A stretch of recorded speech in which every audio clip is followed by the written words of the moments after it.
समस्त को सावित्री व्रतर अनेक अनेक शुभेच्छा और शुभकामना। सकाळू मुंड धोईकी गाधेकी सजबाज होईकी अलता लगेकी घर ठाकुर पूजा फास्ट कराइथिला। शंखा सिंदूर शाढ़ी आउ किछि फल नेकी मु बाहरिली मंदिर को। मंदिर रे भल से पूजा कर दे शादी से पहले राइट में।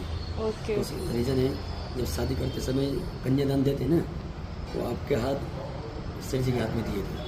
तो उसके बाद फिर वो पति का हाथ हो जाता है। अच्छा शुणिले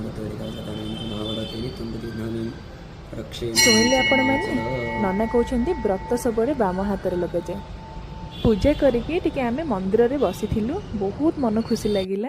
घर को आसिकी लक्ष्मी माँ पूजा कली तापर स्वामी पूजा कली। भगवान मते एतिकी आशीर्वाद दियंतु मो जीवन थिला पर्यंत मो सबु वर्ष मो स्वामी ए व्रतटी को करुथिबी। भिडियोटी भल लगी प्लीज सब्सक्राइब करेंगे। रहिली जय जगन्नाथ।